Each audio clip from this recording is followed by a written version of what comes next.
prevention of and detection is the only way to halt the disease and to move forward.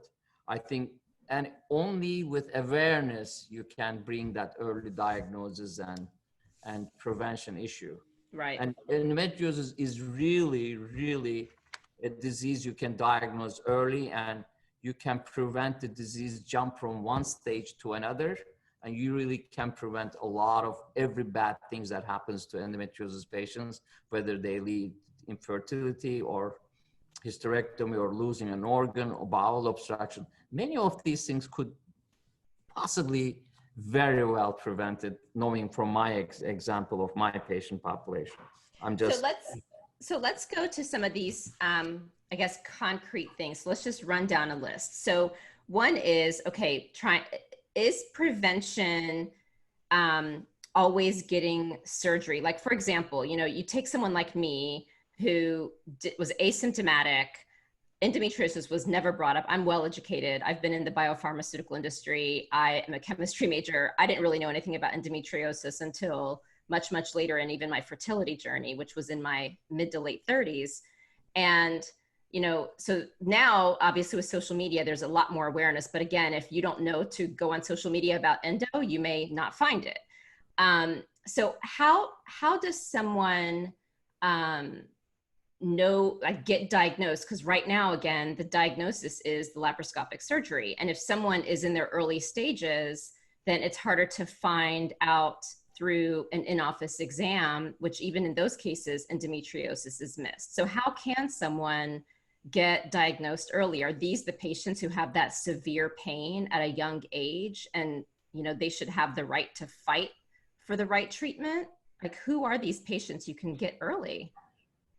Well, first of all, probably right now speaking, I mean, time is changing. So that's true. Many girls know their mother's history. First of all, if there is in the family history of his mother has endometriosis, or aunt or sister or someone, so there's a very high chance that you may be in that pool.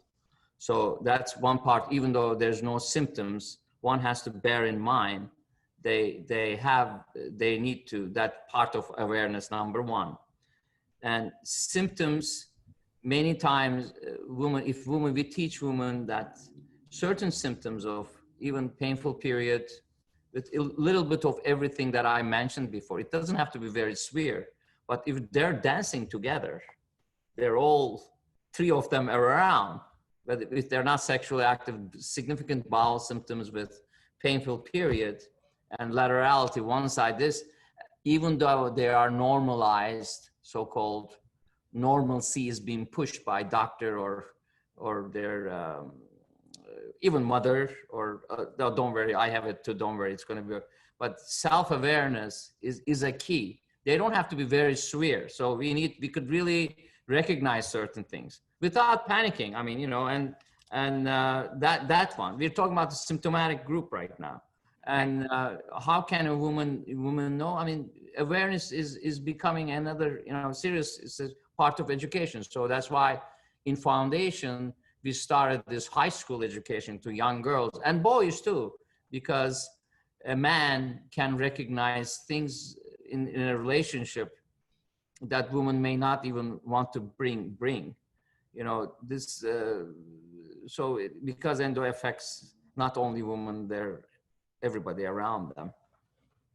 So symptoms can be recognized. And in doctor's perspective, if you don't need a laparoscopy to call somebody with very high certainty they have endometriosis.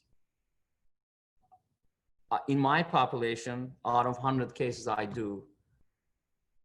don't have more than 3 patients a year. That's 1 out of 100 in my population, that I go in and don't see any single endometriosis.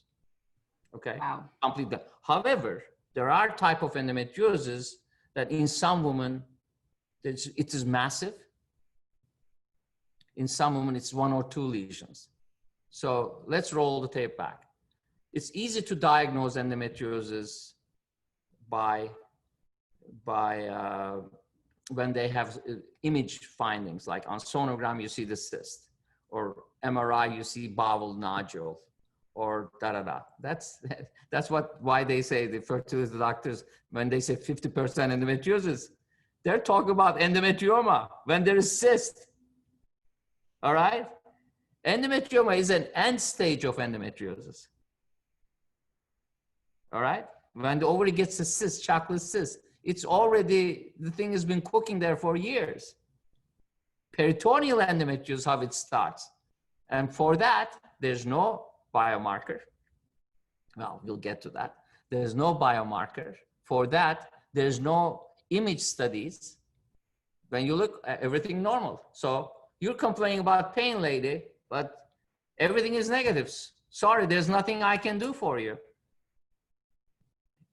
Maybe it's in your, you're making it up. Are you having, that type of thing. So that thing really comes from that. However, if you really ask the right questions to that lady about their period synchronology or their period and their symptomatology that comes along with the period, if you ask the right question, the answers will start popping out. And most of the time, they have been imposed as normal things for that woman. They assume it's normal. It's normal to have pain with periods. It's not normal to have pain with periods. I mean, anything more than 1 day and doesn't respond, second day pain, third day pain is not normal. The pain should subside after the flow starts. Got it. That's really helpful. Okay. The pain should stop. When the flow starts, the pain should also go down. Right.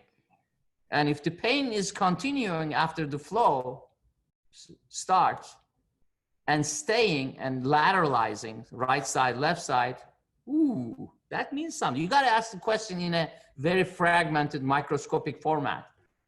The pain, all right? After the period's over, is the pain still there, all right? How is the bleeding? How bad is the bleeding? Tampon plus tampon are very minimal. Tampon plus tampon means a lot, and those women have significant pain. So where is the pain? So you get, is it uterine pain or out of uterus pain? Uterine pains is crampy, midline. I mean, it's kind of, women know what central pain is. They know it's there in general. I mean, but when the pain is on the side, that means this is the same pain after the period starts, the pain still continues. A pain that continues also. Do you have pain with ovulation? Why? Because if there's endo around, ovulation is very painful. And it's lateral, it's one side consistently. That shows that there's something there. And also the presence of GI symptoms like nauseousness, like general bloat, like endobelly they describe, right? The patients say endobelly, I feel bloated, I feel terrible, I feel, and all those things with GI. GI is a terrible feeling with GI symptoms. So that is all endo-related symptomatology. So a doctor, if they're aware, I'm talking through you to all these GI doctors particularly because they really get these patients.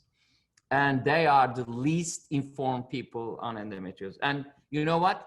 When GYN doctor doesn't know or doesn't have the courage to push forward to a diagnosis and they start sending to patient on the wrong path, it's like you're directing a train instead of going to Washington, suddenly you change switch the shelter, the patient ends up in Nevada, in Las Vegas, that's kind of thing, and never comes back for many, many years. Yeah. After 40 endoscopies, this and that, they still think they have this condition, that condition. So anyway, so awareness from the doctor's angle, these things, you don't need a